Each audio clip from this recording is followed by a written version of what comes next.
नमस्कार, मैं हूं तान्या। आप देख रहे हैं राष्ट्रीय न्यूज। आइए नजर डालते हैं आज की कुछ खास खबर की ओर।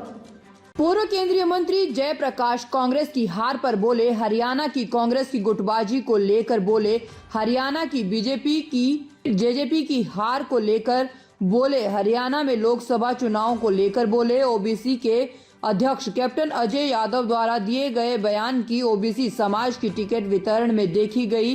इसको लेकर बीजेपी बोले, कुलदीप बिश्नोई ने दीपेंद्र हुड्डा को हरियाणा का राजनीतिक पप्पू कहा था। इस पर भाजपा ने कुलदीप के बारे में बोला। सर, जो अभी चुनाव आए हैं, कांग्रेस पार्टी के नतीजे आपके अनुरूप आए हैं, क्या लगता है?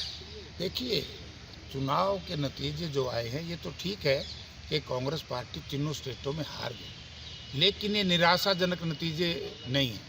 हमारे साथियों ने और जनता ने निराश होने की आवश्यकता नहीं, और इन्होंने अति प्रसन्न होने की आवश्यकता नहीं जो सत्ता में आए, क्योंकि अब राजस्थान का अगर मैं हिसाब लगाऊं तो राजस्थान का देखो, हरियाणा प्रदेश की सीमाओं से सटा हुआ सारा का सारा इलाका, 34 में से 29 सीट कांग्रेस पार्टी के पक्ष में लोगों ने डाली है। जहां कांग्रेस जीतती है बड़े भारी वोटों से जीतती है, और जो कांग्रेस हारी है तो वहाँ बहुत थोड़े मार्जिन से हारी है। तो इससे यह कि राजस्थान में जब जैसे ही लोकसभा के चुनाव आएंगे कांग्रेस पार्टी वहाँ पर बहुमत हासिल करेगी। जहाँ तक छत्तीसगढ़ और मध्य प्रदेश का सवाल है, पार्टी ने उसमें मंथन चिंतन किया है, कर रही है, और जो कमियां रही हैं पार्टी उनको दुरुस्त करके दोबारा नए सिरे से मैदान में आएगी, और कांग्रेस पार्टी वहाँ भी बड़ा भारी बहुमत लेगी। जहाँ तक हरियाणा प्रदेश का सवाल है, हरियाणा प्रदेश का पहली बात तो यह है कि क्योंकि छत्तीसगढ़ और मध्य प्रदेश हमसे बहुत दूर है, हमारा नतीजा अगर आप उसका आंकलन करें, सोचें, क्योंकि हमारा और राजस्थान का जो इधर का इलाका हरियाणा प्रदेश की सीमाओं से लगता हुआ, ये जीत के वही कारण है। जहाँ जहाँ किसान आंदोलन गया तो बड़ा भारी कांग्रेस पार्टी को विजय मिली और बीजेपी को हार मिली। हरियाणा प्रदेश में ये वही इश्यूज काम करेंगे। हरियाणा प्रदेश में चौधरी भूपेंद्र सिंह हुड्डा ने जो 5, 6, 7 गारंटी है वो दी है, और एक बार बार बीजेपी वाले मोदी जी की गारंटी, अरे भाई मोदी जी की गारंटी में बीजेपी के लोगों से पूछना चाहता हूँ, और इस प्रदेश और देश की जनता से पूछना चाहता हूँ। मोदी जी की तो ये भी गारंटी थी हर खाते में 15 लाख रुपए आएंगे। मोदी जी की तो ये भी गारंटी थी हर साल 2 करोड़ नौजवानों को रोजगार देंगे। कहाँ है मोदी जी की गारंटी? कौन विश्वास करेगा? मान लो हरियाणा में चुनाव आएंगे, मोदी जी को मिलने कौन पहुंचेगा भाई? गारंटी मांगेगी जनता, जो नेतृत्व आगे काम करेगा, जो बीजेपी का हो चाहे कांग्रेस का हो। गारंटी के ऊपर विश्वास है तो हरियाणा प्रदेश की जनता ने भूपेंद्र सिंह हुड्डा की गारंटी पे विश्वास है, इन पे विश्वास नहीं। अब तो ये पुराने सिस्टम की बात होली, अब इस पे चर्चा नहीं करनी चाहिए, क्योंकि जनाधार इनका कहीं भी नहीं है। वो कहते हैं ना, पूत के पैर पालना में दिख जाए। वो तो थोड़ी सी गलती होगी, धोखा कर लिया इन्हें। पहले भी इन्होंने बीजेपी के खिलाफ वोट मिली थी, जहाँ कांग्रेस ने टिकट वितरण में गलती करी तो लोगों ने बीजेपी को वोट नहीं दी थी, जेजेपी को दे दी। अब जनता समझ गई है कि इन्होंने जनता के साथ धोखा किया है, अब इन पे किसी का विश्वास नहीं।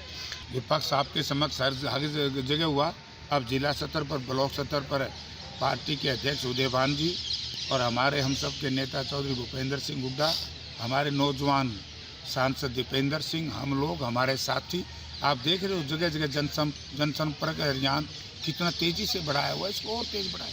हाँ। उस आदमी को जवाब दिया जाता है जिसको किसी चीज़ का ज्ञान है। जिस व्यक्ति ने अपनी खोई हुई राजनीति को ढूंढने के लिए, तलाशने के लिए बीजेपी में गया था, तो वहाँ उसको कुछ नहीं मिला।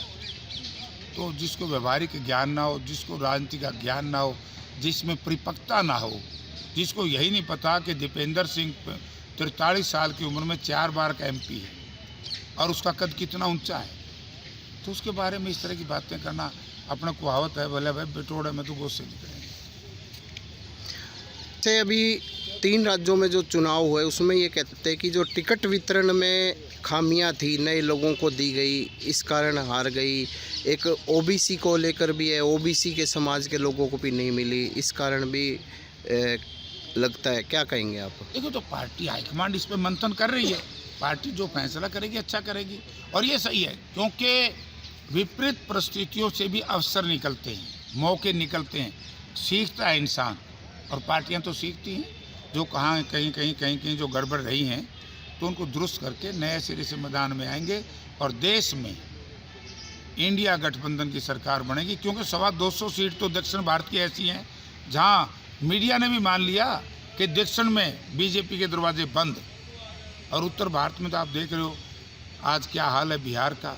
बिहार में इंडिया गठबंधन टॉप पे जाएगा, महाराष्ट्र में इंडिया गठबंधन टॉप पे जाएगा, झारखंड में, हरियाणा में, पंजाब में, दिल्ली में इंडिया गठबंधन का कोई मुकाबला नहीं कर पाएंगे। महंगाई, बेरोजगारी, कानून व्यवस्था की स्थिति चौपट, लॉ एंड ऑर्डर जिसको अपन कहते हैं, ये जो जहरीली शराब का मामला, किसान की फसल के उचित दाम ना मिलना, उनकी पेमेंट ना होना, बहुत से इशूज हैं।